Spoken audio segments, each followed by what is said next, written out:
I thought I'd do a quick guide on the Broken Shore. Now, I'm going to call this the Broken Shore Explained. Once you arrive in patch 7.2, there's some things that you should probably know about the Broken Shore that are just kind of little useful hints and tips. Now, obviously the Broken Shore will be treated very similar to all the sort of other areas in the Broken Isles, such as you'll have world quests, you'll have reputation for a certain faction. In this scenario, it is the armies of Legion Fall, which is your kind of like command post in the southern part of the Broken Shore, which is at Deliverance Point. There's 3 core places with Flight Masters. There's Deliverance Point, Algon Point, and finally Vengeance Point. Now, obviously these bear no significance to any particular sort of factions or anything like that. Obviously they're all just convenience flight paths, depending on where you want to go and where potential world quests may be.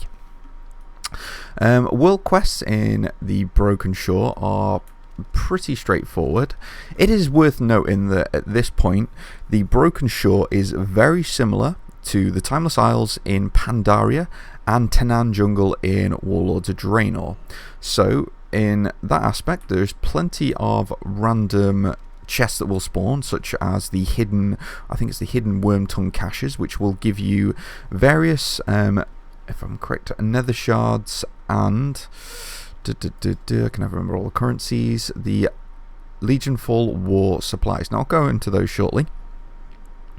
First I'll cover the Nether Shards because they're kind of similar to things you'll have experienced with Tenan Jungle. I can't remember the exact currency, but basically it was a currency that would give you the ability to speak to one of the NPCs and allow you to buy various items for your class in regards to gear, such as sort of like the Dauntless Items, where when you create them, it creates a loot item which is for your specification.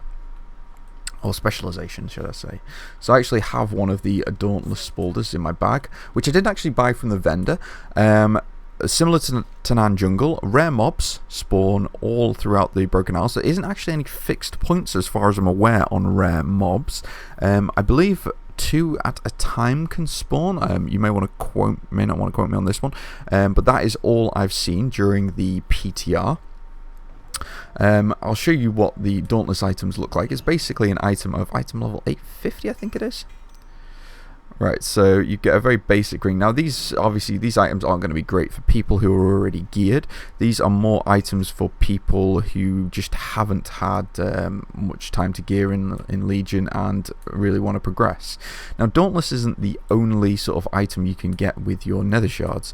You can also speak to this NPC here and get relinquished items, which I can't remember off the top of my head what item level they are. I think it's 860. Again, don't quote me on that one.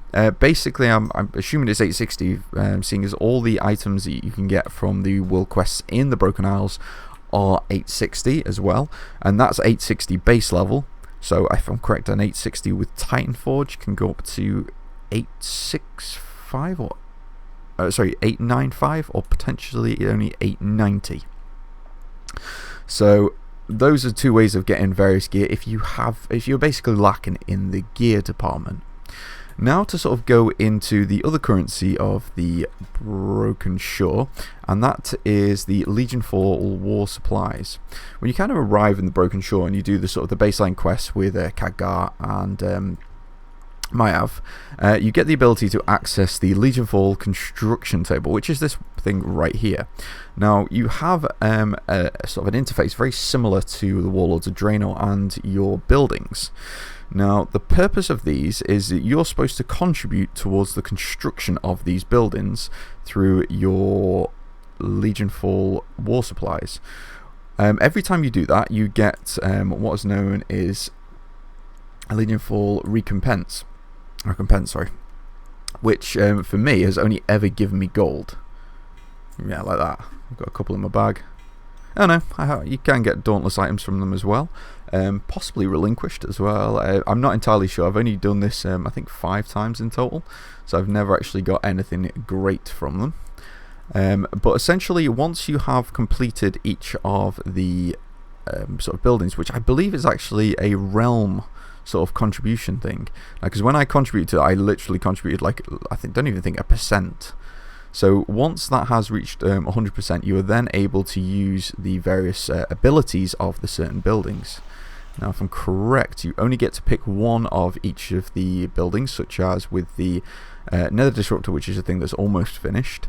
We have either Epic Hunter, which affects unstable nether portals, world bosses, and armor crafter commendations.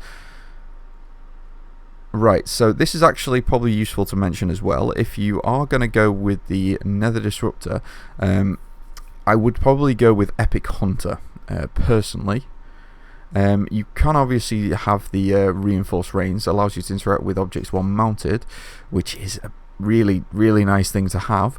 But with the Epic Hunter, you get access to the unstable nether portals. Now, the unstable nether disruptor's activation causes unstable nether portals to appear across the broken shore. Activate them to summon dangerous foes. Now, to activate them, you actually do need to use your Nether Shards and speak to War Mage Kathleen, or Kathleen. And by the nether portal disruptions. You can then use the nether portal disruptions on the actual portals themselves, and they will spawn mobs which you will not be able to solo. Kind of similar to, again, I think in Pandaria, but not the Timeless Isles. Thinking actually the Thunder Temple. Either way, you can obviously spawn a very sort of rare mob which you will require a group to kill. With the actual rare mobs on the Broken Shore, it's probably worth noting again that they are sort of a group mob. I have soloed a few of them, and not just soloed as Vengeance, I have soloed a few as Havoc. It is possible. They can hit hard. You do have to play heavily into the mechanics of the creature you're fighting, though. Obviously, so if you need to interrupt, trust me, interrupt, because it will pretty much one-shot you.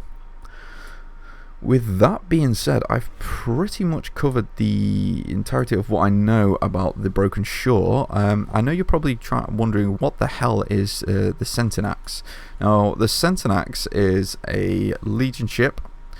I can't unfortunately give you any more information on this. I'm pretty sure a lot of people probably could. It's essentially a little, I think it's just a world quest contribution based off your ability to fly, though. So if you don't have flying, you're currently unable to access the Centinax, which I know a lot of people will probably be asking, how the hell do I get to the Centinax when patch 7.2 is released? Now, with that being said, that's pretty much it in a nutshell of what you need to know about the Broken Shore when the patch 7.2 hits the live service. I hope you found this somewhat useful, and I'll catch you next time.